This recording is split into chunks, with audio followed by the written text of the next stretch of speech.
역시나 어떻게 저렇게 일베를 쉴드 치는 사람들은 한결같은가.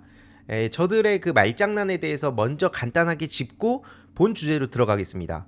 아니나 다를까 이런 식의 댓글이 꼭 달리거든요. 정치에 있어서는 일베나 여기나, 여기는 이제 알림이 항의도 채널을 뜻하는 거죠. 일베나 여기나 똑같지 뭐, 여기는 무조건 왼쪽 아니냐 라고 하셨는데, 일단 뭐 제 채널을 보지도 않고 와가지고 댓글 남겼다는 걸 쉽게 알 수 있습니다. 제가 민주당원이고 민주당론에 맞춰가지고 주로 주장을 하고, 그리고 가끔씩 뭐 민주당 의견이다, 심지어 뭐 누가 됐든 간에 나랑 생각이 다르고 자유와 다양성이 무엇보다 중요하다고 생각한다는 점은 제 방송을 오래 봐오신 분들은 아실 텐데요. 뭐 무조건 왼쪽이라고 다 맞다라고 전 생각을 안 해서, 저 스스로도 지금 한국 보수와 진보의 그 지형이 너무 이상해서 그렇지 스스로 진보주의자다라고 말하기에는 좀 정서적이나 속도 차원에서 안 맞는 면이 있다고 분명히 말씀을 계속해서 드렸지만, 그럼에도 불구하고 그런 거 안 보고 와가지고 이런 댓글 달죠. 근데 제가 이걸 굳이 왜 얘기하냐, 뭐 이런 비슷한 댓글들 수두룩한데 굳이 언급하는 이유가 있습니다. 뭐 그냥 이거 말고도 질 낮은 막 그런 얘기들이 정말 많은데, 중요한 건 뭐냐, 제가 뭐 단순히 그냥 뭐 이걸 보수 진보의 차원의 문제로 볼 수 없는 사안을 얘기한 걸 두고 너도 똑같지 않냐라고 말 같지도 않은 그런 물타기를 하는 게 왜 심각한가. 아마 이거 다들 보셨을 거고, 어제 제가 청정구역에서도 짧게 다뤘고, 이번 주 그 금요일 격주 금요일마다 하는 정준이의 해시TV에서도 이 이야기를 다루려고 하는데, 이게 보수 진보 문제입니까? 아니, 전직 대통령의 정책을 두고 비판하는 것도 아니고, 뭐 어떤 성과에 대해서 이야기를 하다가 견해 차이가 나온 것도 아니고, 봉하마을 얘기하면서 저렇게 입에 담을 수도 없는 질 낮은 거를 경남 밀양의 한 중학교에서 기간제 교사란 사람이 그 시험 문제로 내서 이게 난리가 난 거고, 그리고 결국엔 이게 기간제 교사 꼬리 자르기로 끝낼 수 없다는 점도 거듭 말씀드립니다. 이런 심각한 문제가 그리고 이번에 처음 발생한 것도 아니에요. 무슨 게임으로도 만들고 뭐 MC 뭐 힙합 이렇게 엮어가지고 십수년 동안 조롱을 해와서 제가 어제 청정구역에서 진지하게 좀 강하게 비판을 했는데요. 이게 지금 뭐 보수와 진보의 문제라고 저렇게 슬쩍 와가지고 저런 쓰레기 같은 글들을 옹호하는 사람들, 저런 사람들이 당당하게 보수라고 얘기를 하는 이 자체가 문제라는 겁니다. 어떻게 이따위 것들을 옹호하면서 보수를 자처합니까? 그러니까 지금 윤석열 정부 이따 얘기 들어가겠지만 마찬가지예요. 지금 윤석열이 어떻게 보수냐? 보수의 가치가 뭐냐? 도대체 지금 윤석열 정부 들어서서 주위에다가 보수주의자라고 말을 못하겠다. 그러니까 이제 신인규 변호사를 비롯한 보수주의자들이 오히려 더 세게 비판하는 거 아닙니까? 이런 인간이 보수를 대표하면 안 된다, 이런 얘기가 나오는 건데요. 여기서 또 중요한 건 뭐냐, 아이들이 재미있어 했다는 겁니다. 제가 그래서 어제 그 청정구역 할 때도 뭐 와가지고 뭐 재미없다 뭐 이런 얘기 하시는 분들이 있는데, 지금 이 문제가 지난 십수년 동안 일베가 어떻게 성장해왔는가, 여기에 본질적으로는 이명박 정부에서 국정원까지 동원해서 노무현 대통령을 벼랑 끝으로 몰아가고 일베라는 그 아주 악질적인 그 씨앗을 심어서 거기다가 본격적으로 힘을 실어서 그들의 영향력을 키워준 게 이명박 정부라서, 제가 이명박 정부에 대한 꾸준한 비판, 그리고 동시에 이명박 시즌2라 불리는 윤석열 정부의 뭐 국정원의 행태, 그리고 뭐 댓글 부대에 대한 우려, 그리고 지금 우리가 현 시점을 살고 있지만 결국 이명박 정부 때가 2009년쯤이었죠. 15년이 지나서 이런 그 종양 같은 그 쓰레기 더미에 있어야 될 그런 내용들이 당당하게 양지로 올라온 거. 그럼 결국에 우리가 마찬가지로 2040년쯤을 이제 생각을 해볼 필요도 있다는 거죠. 그럼 지금 윤석열 정부는 현 시점에 무슨 그런 씨앗들을 뿌리고 있냐? 예를 들어서 뭐 교육이라든지 뭐 이쪽도 지금 아작나고 있다는 거 아닙니까? 특히 뭐 청년 문제라든지 미래 사회 문제라든지 뭐 기후 위기 문제에 대해서 지금 뭐 다시 원전으로 돌아가자, 이런 얘기를 혼자 지금 당당하게 내뱉어가지고 국제사회에서도 뜨악스러운 반응을 이끌어냈던 거, 이거 우리가 다 봤습니다. 그러니까 그런 차원에서 지금 아이들이 노무현 대통령을 조롱하는 거를 재미있어 하고 있다는 요 대목, 이거 진짜 심각한 내용이거든요. 이거 기사 한 줄로 이렇게 딱 나올 정도의 문제가 아닙니다. 아이들이 그럼 이걸 재밌어 하는데 이거 어떻게 할 것이냐, 아이들 너네들 틀렸어, 어떻게 전직 대통령을 그렇게 욕할 수 있어? 라고 하면 아까 그 제가 처음에 보여드렸던 댓글처럼, 야 이거 니네들도 어차피 뭐 맨날 그 좌파 우파 보수 진보 똑같잖아, 요런 식으로 반응하는 사람들이 실제로 상당수고, 노무현 대통령이 누군지 뭐 어떤 업적과 뭐 그러니까 공과 과를 갖고 있는지 이런 거에 대해서 디테일하게 알기보다는 놀이 문화로 자리를 잡았다는 게 너무 심각하다는 겁니다. 이미 학생들 사이에서 그게 놀이 문화가 돼버렸기 때문에 그냥 너도 나도 막 힙합, 뭐 게임, 특히 이게 젊은 학생들이 좋아할 만한 그 요소에다가 노무현 대통령을 조롱할 수 있는 그런 코드들을 심어놨기 때문에 제가 이걸 계속 심각하다고 얘기를 하는 거고요. 그래서 제가 계속 말씀드리지만 일베, DC 그리고 심지어 거기 일베가 노후화됐다고 그래가지고 지금 막 펜코 쪽으로도 그 아닌 척 넘어가는 사람들도 수두룩합니다. 그 펜코 그 유저들도 자기네들은 막 일베를 싫어한다, 막 우리들은 다르다 이런 식으로 얘기하지만 막상 진짜 모 스트리머 분들 그 이렇게 돌아가신 그런 문제라든지 이런 문제에 대해서 자기들도 서로 막 그 책임 있는 거 알고 있습니다. 그래서 그 안에서 일부 문제가 있다고 얘기하는 사람들도 있지만 대부분은 어쩌라고 익명의 뒤인데 내가 실제로 그 오프라인 그 세계에서 어떤 식으로 사는지 니네들이 알아? 알 바야? 재밌잖아.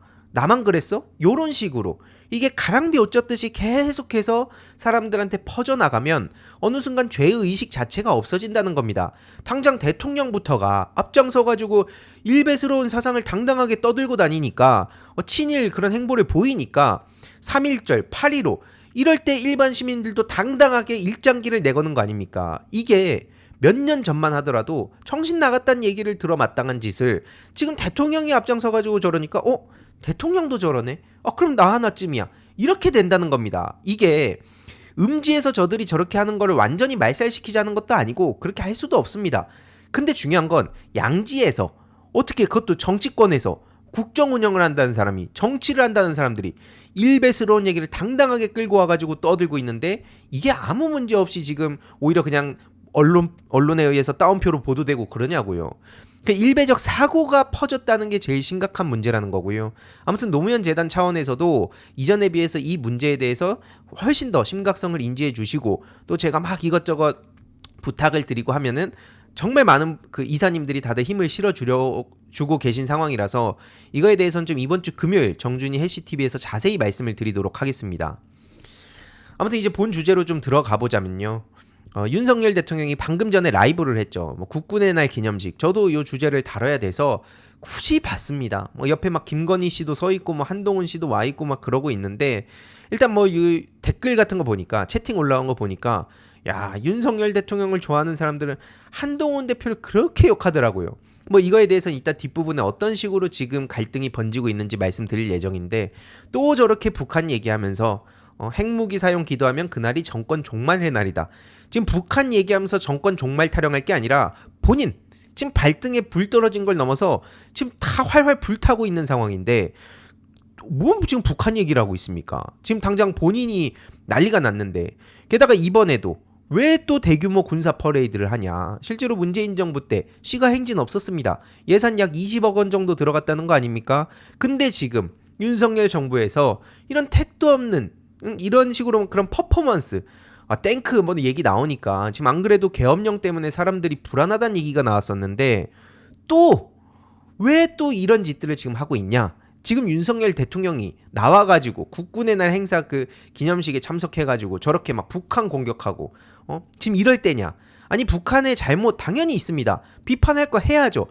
북한을 지금 우리가 옹호하자는 얘기가 아니라 지금 국내 문제 막 배추값이라든지 뭐 시금치 값이라든지 게다가 지금 쌀값, 한우값 지금 뭐 민생 문제는 말할 것도 없고 자영업자분들 제발 우리 목소리 좀 들어달라고 그렇게 간곡하게 요청하는데도 그런 건 보이지도 않는다.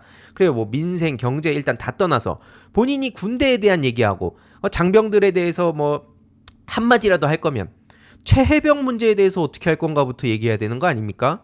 지금 최해병 문제는 입 싹 닫고 해결을 못하는 게 아니라 안 해놓고 저런 식으로 거들먹거리고 있으니까 이걸 어느 시민이 가만히 넘어가겠습니까? 오늘도 지금 그래서 교통마비 때문에 지금 막 서울 4분의 1 정도를 지금 막 그 차지할 정도로 이거 상황이 커져가고 있다. 이거 왜 이렇게 시민들의 그 불편을 불러오느냐 이런 얘기도 나오고 있고요. 또 지금 윤석열 정부에 있는 사람들의 문제점도 한둘이 아니죠. 김태효 씨가 뭐라 그랬습니까? 국기를 못 봤다는 거예요. 아니 옆에 사람들 뻔히 그 국기에 대한 경례를 하고 있는데 김태효만 못 봤다는 겁니다. 심지어 중간에 두리번 거리는 장면도 제가 쇼츠를 통해서 그리고 생방송을 통해서도 몇 차례 말씀을 드렸는데 이러니까 이제 언론에서도 비판을 하는 거고요. 대통령실이 최근에 입장문을 내놨죠. 뭐라 그러냐? 국기를 못 봐서 이거 착오가 발생한 거다. 착오 타령을 하고 있습니다.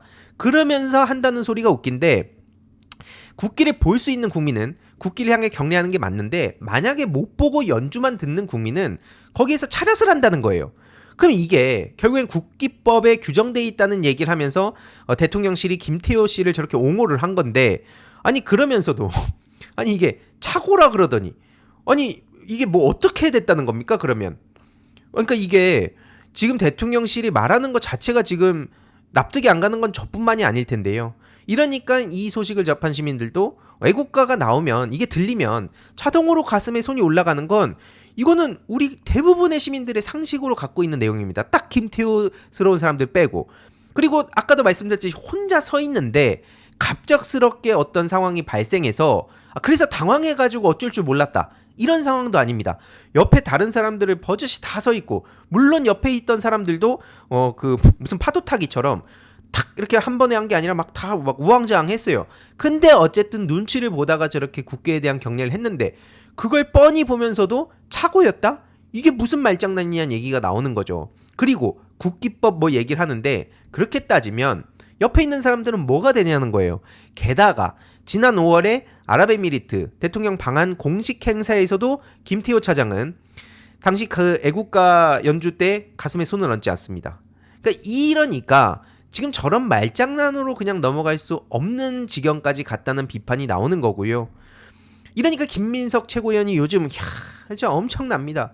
특히 그 전략가, 이런 민주당이 지금 스마트함을 담당하고 계신 분이라고 보는데, 본인 말대로면 옆에 있는 사람들은 모두 규정을 어긴 바보들이냐, 지금 대통령실이 김태호를 지키겠다고 옆에 서 있던 사람들을 전부 다 규정 어긴 바보들로 만든다는 얘기를 한 거고요.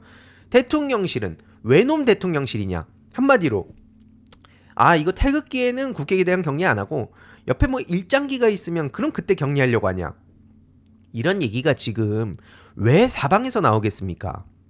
그 사람들이 그냥 단순히 김태호라는 사람이 너무 미워서 그런 겁니까? 그냥 김태호라는 사람이 불과 얼마 전까지만 하더라도 사람들의 입에 오르내리지도 않았습니다. 저 같은 경우에는 이명박 정부의 심리전 문제에 대해서 관심을 갖다 보니까 그때 당시에 막 그 국가 기밀 유출하고 어떻게 댓글 공작 사건에 또 연루된 이름이었고, 뭐 그거 말고도 여러 문제점들이 있었던 인물로 알려져 있어서 그래서 좀 예의주시를 하고 있었던 건데, 사실 불과 얼마 전까지만 하더라도 이렇게까지 논란이 안 됐잖아요. 근데 왜 이렇게 지금 최근에 부쩍 논란이 됐냐? 대표적으로 중일마 아닙니까? 중요한 건 일본의 마음이다. 그러면서 실제로 모든 외교 안보의 그 머리 역할하는 게 지금 김태호란 얘기가 나오면서부터, 안 그래도 지금 의심스러운 게 한둘이 아니었는데 대놓고 옆에 사람들 격려하는데 혼자 안 한다? 이러니까 김민석 최고위원도 이렇게 강하게 비판을 한 거고요. 그리고 지금 이 대통령실에서 또 어제 추가 그 폭로 내용이 그 서울의 소리와 저널리스트에서 공개가 됐죠. 지금 대통령실 안에서도 윤석열이란 사람을 어떻게 바라보고 있는가, 이게 그대로 나온다고 보는데요. 뭐 다들 보셨겠지만 혹시 못 보신 분들을 위해서 중요한 대목만 짧게 말씀드리면, 유튜브를 보면서 윤석열은 그 위로를 삼고 있다. 그러니까 맨날 그 극우라고도 부를 수 없는, 진짜 도대체 무슨 정체성을 가지고 있는지 모르겠는 그런 사람들의 유튜브만 보면서 나 잘하고 있어, 이 사람들이 다 응원해주잖아, 그것만 보고 지금 국정 운영을 하니까 조중동에서도 뭐 비판을 하고 TK, PK에서도 비판을 하고, 물론 잘한다고 하는 사람들 한 10% 정도 뭐 중후반대, 그 사람들이 그 유튜브에 딱 모여 있는 거예요. 그 사람들만 보면서 나머지 거의 막 85%, 90%의 국민을 적으로 돌리는 이런 아이러니한 인간이 어디냐는 겁니다. 국내를 보든 국제적으로 보든 적과 동지를 명확하게 선을 나눠서 그냥 아예 말살시키자는 생각을 갖고 있는 것 같아요. 그러니까 이제 이명수 기자가 묻죠. 아니 이게 도대체 이건 내가 비판적으로 보는 건 맞지만 이게 해도 너무한 거 아니냐, 안에서 좀 얘기하는 사람 없어? 왜 저래 도대체 하니까 답답해. 그만큼 진짜 힘들다니까.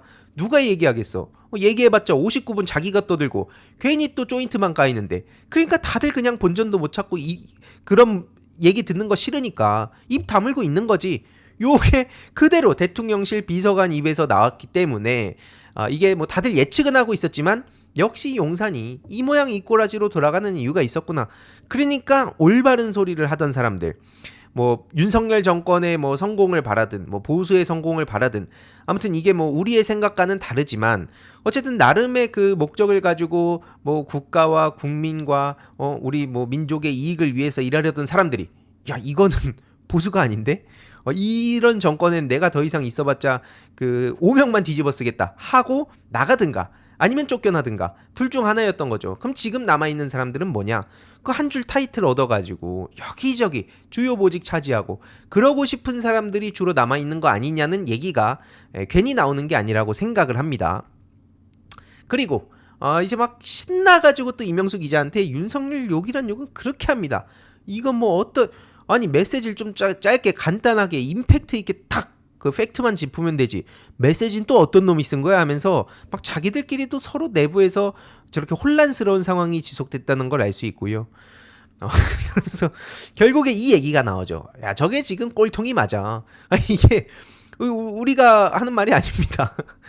대통령실 윤석열 대통령을 바로 주변부에서 겪어본 비서관도 저거 꼴통이 맞다. 저거 대화가 안 되잖아 저거.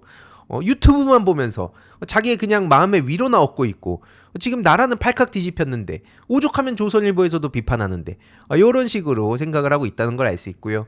그럼 결국에 실제로 그 앞에서 유튜브만 보면서 그 떠드는 사람 말고 실질적인 배후가 누구냐? 총선에서 결정적인 역할을 했던 사람 누구냐? 우리가 다들 예상했듯이 바로 김건희 씨였다는 얘기가 또 한 번 드러난 셈입니다. 공천도 결국에는 김건희 씨 눈에 드는 그 싸움이 치열했다는 얘기가 나온 거고요. 윤석열 대통령 그럼 뭐냐? 아내한테 잘하는 거냐? 아니 잘하는 게 아니라 요거는 잡혀 사는 거다. 야 도대체 이게 뭡니까? 김건희 씨는 말 그대로 민간인입니다. 근데 그런 사람이 지금 막 그 국정 운영에도 개입했다는 여러 가지 그 정황 증거들이 나오고 총선에도 김건희 씨의 눈치를 살피면서 김건희 씨를 거쳐야 되는 모든 길은 로마로 통하는 게 아니라 모든 길이 김건희로 통하게 되는 이런 아이러니한 대한민국의 현실. 이게 문제라는 겁니다. 그러면서 한동훈 때문에 죽으려고 하더라고. 그래서 한동훈을 공격하라고 했다고 하는 그런 얘기도 나오면서 뭐 한동훈이 그 윤석열 대 이재명으로 총선 치르면 본인들이 질 것 같으니까 한동훈 대 이재명 구도를 만들려고 뭐 이제 그 여의도 연구원 통해 가지고 뭐 여론조사하고 여기에 또 막 돈을 쓰고 이거 사적인 이익을 위해서 그 돈을 쓴 거 아니냐 이러면서 막 공격할 거리를 이명수 기자한테 쥐어주기도 하죠.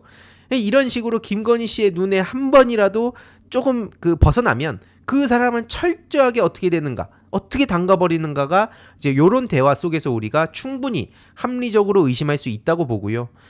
결국에는 신나게 이명수 기자한테 얘기를 했지만 문제는 뭐냐? 이제 이거는 그 고발사주 의혹까지 확산이 될 수밖에 없는 지경이 온 겁니다. 왜냐?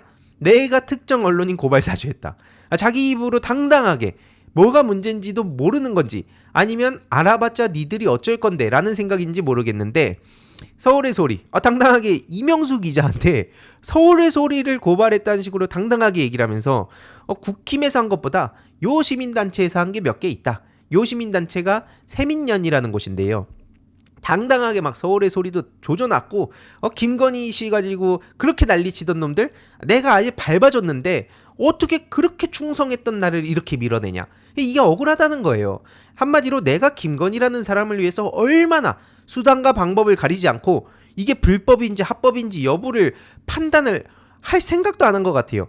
아무튼 그러면서 내가 충성을 다 바쳤는데 어떻게 나를 이렇게 대할 수 있어? 하면서 막 떠들었던 겁니다. 지금 이런 문제가 그래서 실제로 MBC, 바이든 날리면도 그렇고 MBC를 집요하게 공격하려고 고발했다는 내용까지도 실제로 나온 상황이고요.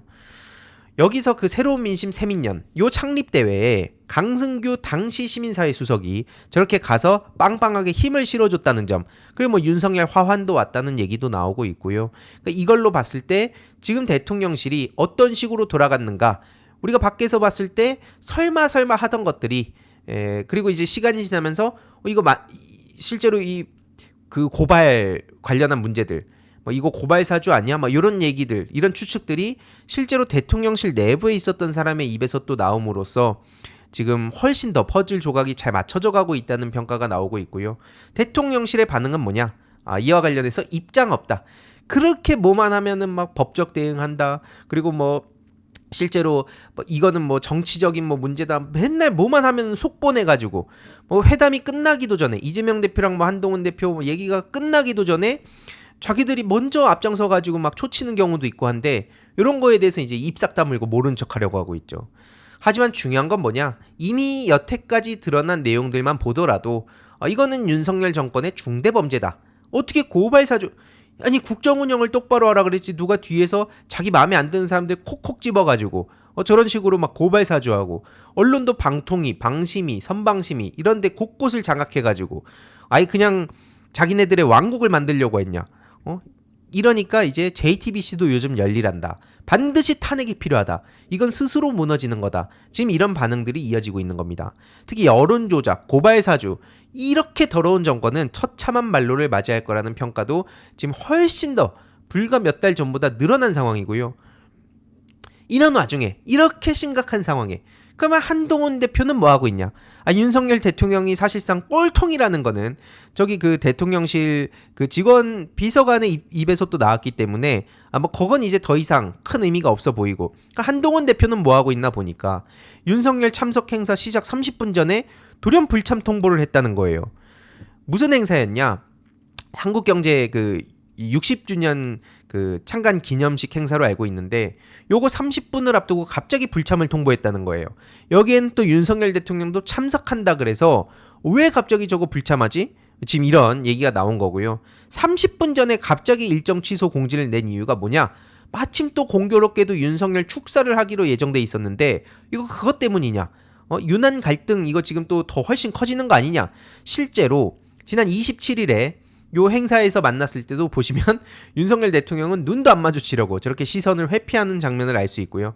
한동훈 대표도 그 불과 몇 달 전까지만 해도 막 90도로 고개 숙이고 넙죽 엎드리고 막 그러다가 요즘 이제 보여주는 모습을 보면 고개 막 빳빳이 들고 살짝 그냥 고개 기울이고 약간 요 정도로 그러니까 지금 둘의 그 갈등이 어마어마해졌다. 실제로 뭐 어제 영상에서도 말씀드렸지만 CBS에서도 나왔죠. 뭐 한동훈이 뭐 화를 내면서 전화를 끊기도 했다. 이런 얘기가 나오는데 계속 말씀드리지만 둘 간의 뭐 감정이 어떻고 뭐 서로 자존심 상하고 나발이고 다수의 국민들이 지금 바라는 건 그런 그 사사로운 본인들의 감정 싸움이 아닙니다.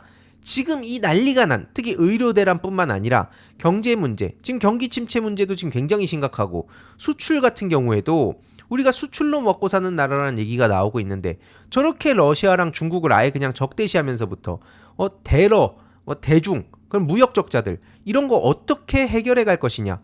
그리고 특히나 이게 뭐 좀 뒤에 말씀드릴게요. 이런 상황에 아무튼 윤석열 대통령 또 뭐 하고 있냐. 오늘 새벽에 이런 단독 보도가 나왔습니다. 내일 한동훈을 빼고 추경호 등과 만찬을 한다. 야, 도대체 뭐 이런 인간들이 다 있습니까?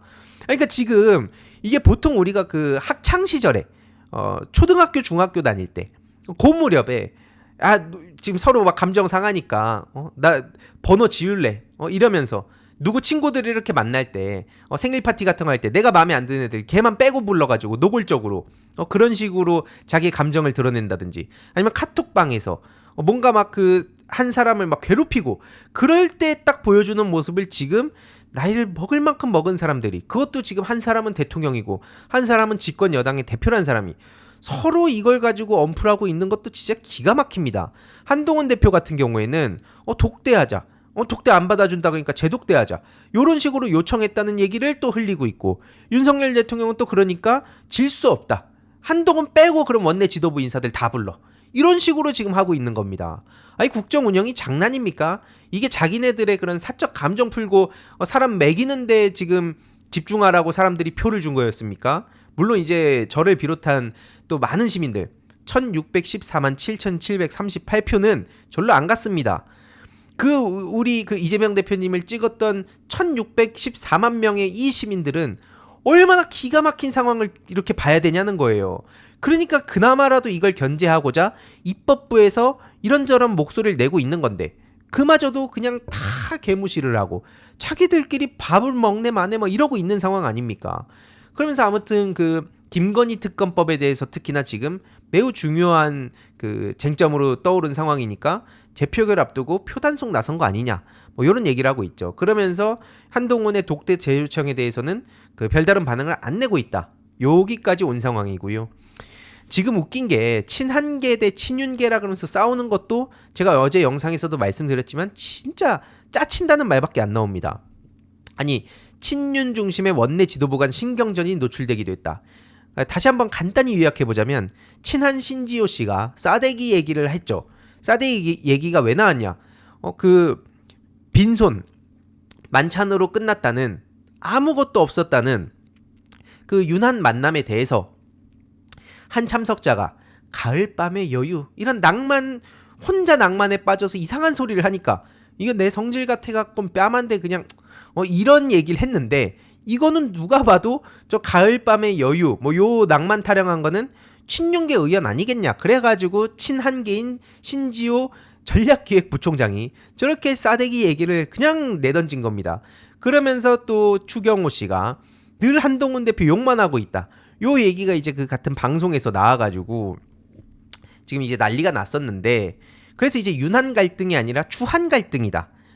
추경호 한동훈 전쟁으로 가는 거 아니냐, 뭐 요런 얘기도 나왔었죠. 실제로 추경호 원내대표도 한동훈 측에다가 엄중 경고를 하면서 나 이거 법적 대응도 할 수 있어. 무슨 소리를 하는 거야 지금, 요런 얘기까지 나왔었죠. 근데 알고 보니까 저 가을밤에 여유 따위 소리를 했던 건 친윤계 의원이 아니라 친한계 한지아 씨의 발언이었다는 게 알려지면서 갑자기 이거는 해프닝이었어, 내가 좀 잘못 알았네, 요거 싸대기 발언은 그냥 회수할게. 아니, 이게 웃긴 게 정치인의 말이 저런 식으로 그냥 툭 내뱉어갖고 서로 막 난리가 나서, 안 그래도 지금 하루하루 진짜 한 시간이 아까울 정도로 정말 많은 일들이, 그 과제들이 산더미처럼 쌓여 있는데 지금 뭐 싸대기 발언 갖고 뭐 얘기하다가 그냥 아니었다고 주워 담으면 끝납니까? 이러니까 저런 식으로 정치를 하면 얼마나 편하겠냐 이거예요. 보통 우리가 생각하는 정치란 진짜 말 그대로 국가의 미래, 뭐 그리고 그 당의 미래, 그리고 실제로 뭐 민생 문제라든지 정말 끊임없는 고민과 정말 많은 사람들도 만나야 되고, 특히 지역구 의원 같은 경우에는 지역도 챙겨야 되고 또 여러 가지 당의 주요한 이슈들도 챙겨야 되고, 이러다 보면 하루에 몸이 몇 개라도 남아나지 않는다는 얘기가 나오는 게 우리가 보통 생각하는 정치입니다. 근데 지금 뭐 싸대기 얘기나 하고 있고 그러다 그냥 주워 담고 있고, 그러면서 추경호 원내대표는 무슨 말하고 있냐, 쌍특검, 그러니까 최혜병 김건희 특검과 지역화폐법, 요거는 민생의 안중에도 안 두고 그냥 입법 횡포를 부리는 거라는 소리를 하고 있습니다.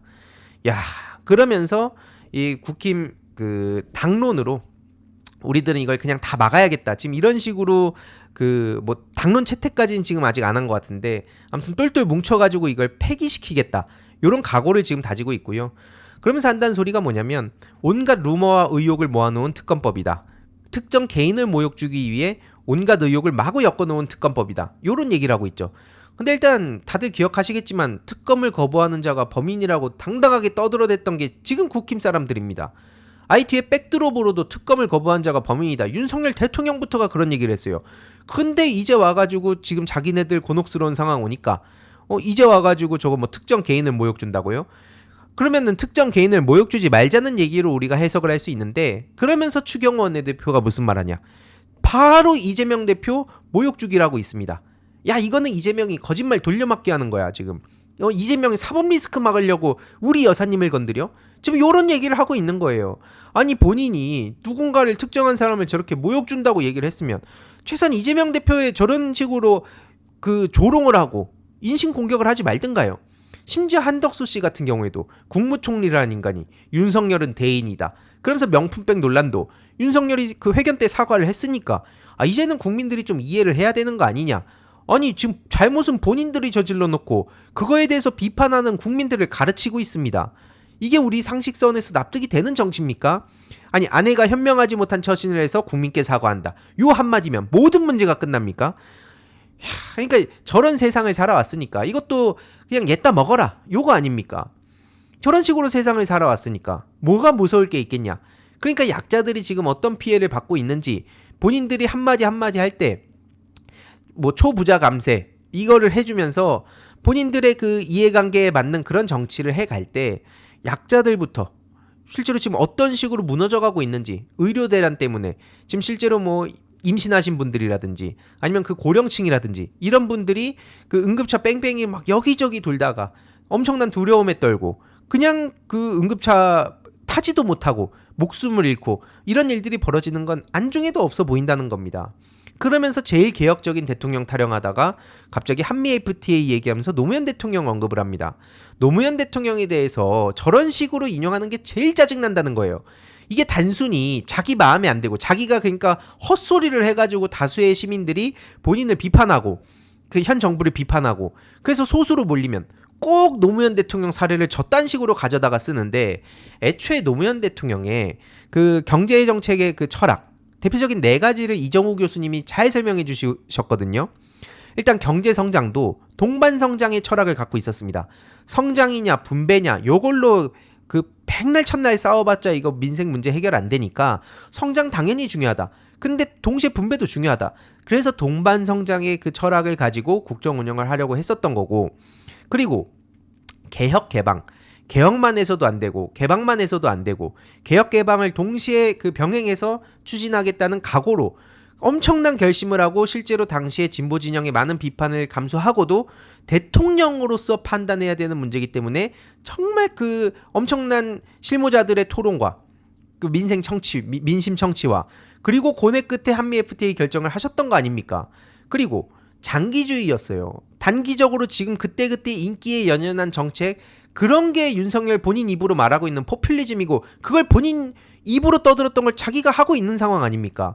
장기적인 그래서 비전 2030도 나왔던 거예요. 지금 만약에 노무현 대통령께서 살아계셨다면 비전 2050 같은 거를 지금 실무진들한테 연구도 하고 그거에 대해서 그 보고서도 받고 그걸 또 이제 국민들께 발표도 하고 그런 상황 아니었겠습니까? 어떻게 이걸 같은 선상에 놓습니까? 그리고 마지막으로 지역에 대해서도 수도권 중심주의가 아니라 균형 발전을 하자.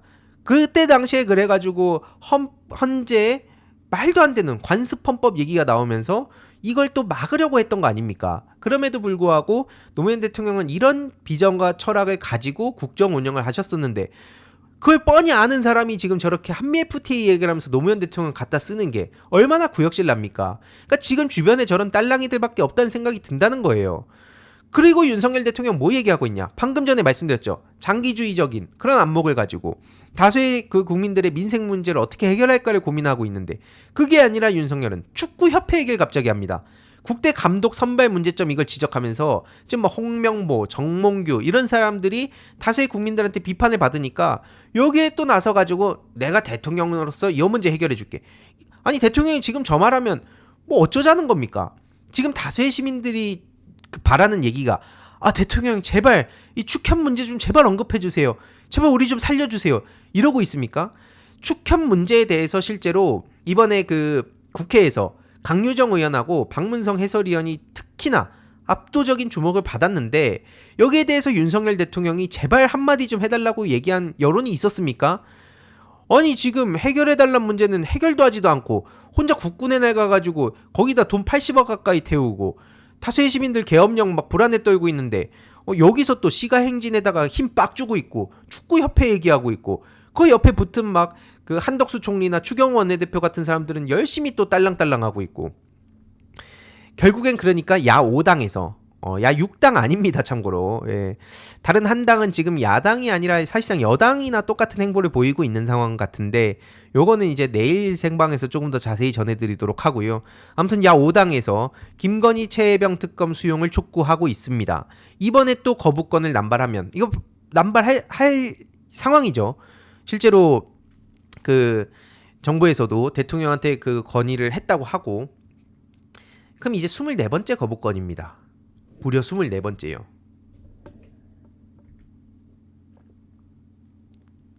그래서 최근에 이재명 대표님의 MBN 인터뷰에서도 지금 윤석열 정부에 대해서 강하게 비판을 하시면서 국회를 어떻게 행정부 산하기관으로 여기냐.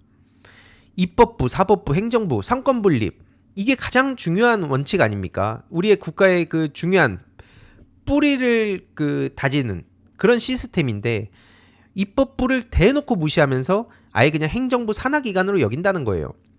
왜냐면 민주당에서 뭘 입법하려고 하면 이걸 마치 그냥 타 윤석열 대통령을 억지로 비난하는 것처럼 그러면서 뭐 이재명 사법 리스크라는 택도 없는 소리를 또 내뱉으면 언론이 그걸 그대로 받아 써주고 이런 기가 막힌 일들이 있는데 그거에 대해서 강하게 비판을 하신 거고요. 국회 존재 자체를 부정하면 윤석열이 그렇게 비난을 퍼붓고 있는 중국, 북한 뭐 이런 얘기 맨날 하잖아요. 독재 얘기를 그렇게 하면서 본인 입으로 무슨 말을 하고 있는지도 모르는 것 같아요. 법치주의 그렇게 얘기하면서 정작 상권 분립 같은 건 아예 신경도 안 쓰는 이런 파렴치한 대통령이 도대체 역대 얼마나 있었습니까? 그러니까 이명박근혜보다 심각하다는 얘기가 나오고 있고 그 본인의 뿌리를 이승만한테서 가져오려고 하고 있는 아주 기괴한 상황인 거죠. 그리고 지금 그 이재명 대표님은 보수에 가까운 실용주의자다. 계속 말씀드리지만 지금 한국의 보수라는 게 너무 택도 없는 소리라면서 사실상 친일의 편에 서가지고 그래서 지금 그 신친일파란 얘기까지 나오는 상황 아닙니까? 그래서 이게 보수에 대한 이미지가 지금 이상해져서 그렇지 계속 말씀드리지만 보수와 진보가 나쁜 게 아니고요. 진보주의자라 그래가지고 무조건 그 진보적인 얘기만 하는 것도 뭐 그런 생각을 하시는 분도 계실 수 있습니다만 실제로는 이게 다양하게 섞여 있는 게 우리 인간이라고 전 생각합니다. 항상 전 이거 계속 말씀드려온 내용이고요. 그러니까 지금 저들의 목표는 뭐냐? 문재인 구속, 이재명 구속. 지금 아까 그 유튜브 보면서 마음의 위안을 얻는다 했잖아요. 위로를 얻는다고. 거기서 바라는 게 딱 그 두 가지예요. 그러니까 지금 그 검찰에서도 위증교사 혐의라면서 이재명 대표를 징역 3년 구형을 때려버리는데 야, 이에 대해서 이재명 대표님도 최후 진술을 통해 검찰의 민낯 조목조목 비판을 했습니다. 이런 사건 조작하는 거 이것도 지금 2024년까지 여전히 벌어지고 있는데 과거에도 막 독립운동, 민주화운동 하시던 분들도 그 당사자가 도저히 뭐 설득, 뭐 협박 이런 게 안 먹히면 주변부를 털고 막 그러지 않았었습니까? 실제로 지금도 이재명 대표에 대해서 어떻게든 털면서 주변부들 막 건드리고 막 증거도 자기들 멋대로 막 끼워 맞추게 하고 조작하고 중요한 증거 목록 막 없애기도 하고 실제로 그래서 계속해서 말씀드리지만 있는 그대로 말해달라고 한 게 도대체 왜 이게 그 위증교사 혐의가 되는 거냐? 아니 기억을 살려서 있는 그대로 말해달라. 야 이거 이렇게 조작해가지고 나 좀 도와줘. 이런 문제죠. 그게 아니라 있는 그대로 생각해달라. 그리고 분명히 이렇게 딱 말씀하시지 않았습니까? 김 비서관이 안 본 거, 그 김진성 비서관이 안 봤던 거에 대해서는 말할 필요 없고 아는 거, 기억나는 거 그걸 최대한 있는 그대로만 말해달라고 말씀을 하신 게 이거 갖다가 잡아 털기 시작하면 대한민국에 도대체 누가 살아남습니까? 그래서 이제 조상우 변호사 같은 경우에도 이에 대해서 조목조목 지금 비판을 하고 있는데요. 페이스북을 보시면 법적으로 지금 검찰이 또 어떤 짓을 저지르고 있는지도 쉽게 요약을 해서 전해주고 있습니다. 지금 3년 구형 말씀드렸잖아요. 여지없이 양형 기준상 최고형을 구형한 거다. 그러니까 보시면은 저렇게 위증 구분해가지고 가중해서 3년 최대 나와 있잖아요. 최대한 그냥 때려버린 거예요. 검찰에서 할 수 있는 최대로. 정치적 중립을 지키는 척도 안 한다는 거고요. 그리고 지금 검찰에서 거짓말하고 있는 것도 신속하게 저렇게 대응을 해주고 있습니다. 이것도 이제 온라인상에서 막 이재명 대표 검사 사칭했다 이런 얘기하면 바로 잡아야 됩니다. 사칭 방조 관련한 내용이었고요. 그리고 이미 대법원 그 확정된 판결을 보더라도 누명을 썼다는 말은 허위사실 공표가 아닙니다. 그 광역단체장 선거에서 그 얘기를 했던 거는요. 그리고 무죄 이유도 법리적으로 사실 공표에 해당하지 않는다는 거. 그리고 내지 사건에 관한 그 감정의 표현, 내지 사건에 관한 자신의 판단에 불과하다. 요게 이제 굉장히 중요한 내용이고 결국엔 지금 검사가 이렇게 계속해서 거짓말을 하고 있다는 문제에 대해서 지적을 하는 데다 특히 또 중요한 게 뭡니까? 최근에 JTBC에서 김건희 씨의 주가 조작 관련한 내용 이건 사실상 검찰에서 입수했다고밖에 볼 수 없는 내용들이 나오고 있고 요 검찰과 언론이 이런 식으로 정보를 흘리면서 계속 그 여론전을 하는 거에 대한 문제 제기는 꾸준히 해야 되지만 어쨌든 중요한 건 뭐냐면 이 김건희 씨의 주가 조작 BP 블랙펄 인베스트죠. 요 패밀리의 권오수, 이종호, 김건희 요 얘기까지 나오고 있는데 검찰은 이런 거는 못 본 척하고 있다는 거예요.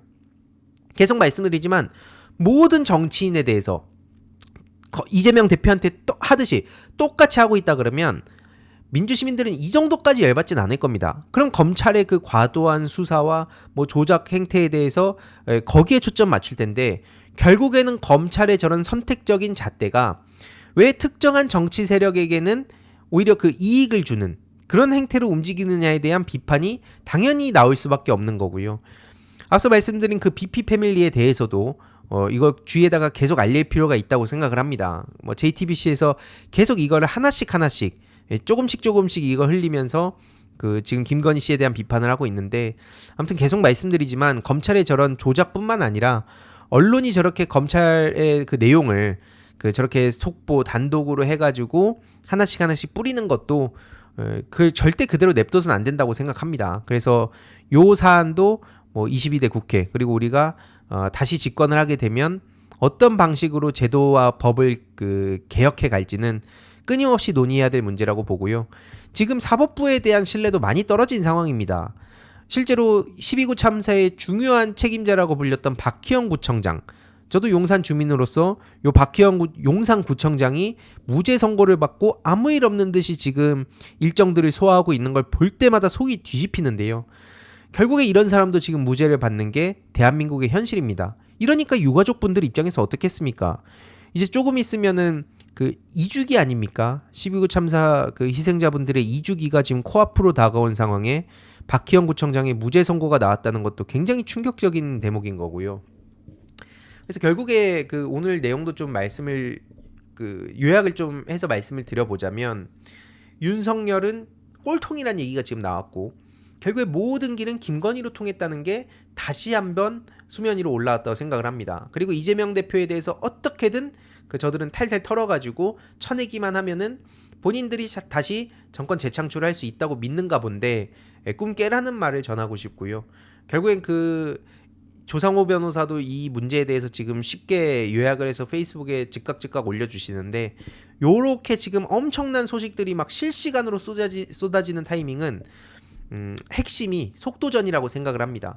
우리가 이런 소식들을 접하고 나만 알고 그냥 지나갈 게 아니라 주위에도 하나씩 계속 이렇게 그 뭐 술자리나 밥자리에서도 한마디씩 전하고, 아니면 온라인에서 택도 없는 소리를 하면서 악마화하는데 동참을 하는 사람들이 있으면 그 허위 사실에 대해서는 즉각 그 대응도 하고, 그리고 민주당에 있는 제보센터에다가도 그 바로바로 그 잘못된 내용에 대해서 또 전달도 하고, 그럼 그거에 대해서 민주당이 판단을 하고 뭐 조치를 할 건 하고 그렇게 하게 되니까요. 이게 결국에 저는 그 집단 지성의 힘으로 사회를 바꿔가는 중요한 계기라고 생각을 합니다. 재미있게 보셨다면 구독과 멤버십 부탁드립니다. 특히 멤버십 희동이님들께 정말 감사드린다는 점 다시 한번 말씀드리고요. 주위에도 널리 공유 부탁드리겠습니다.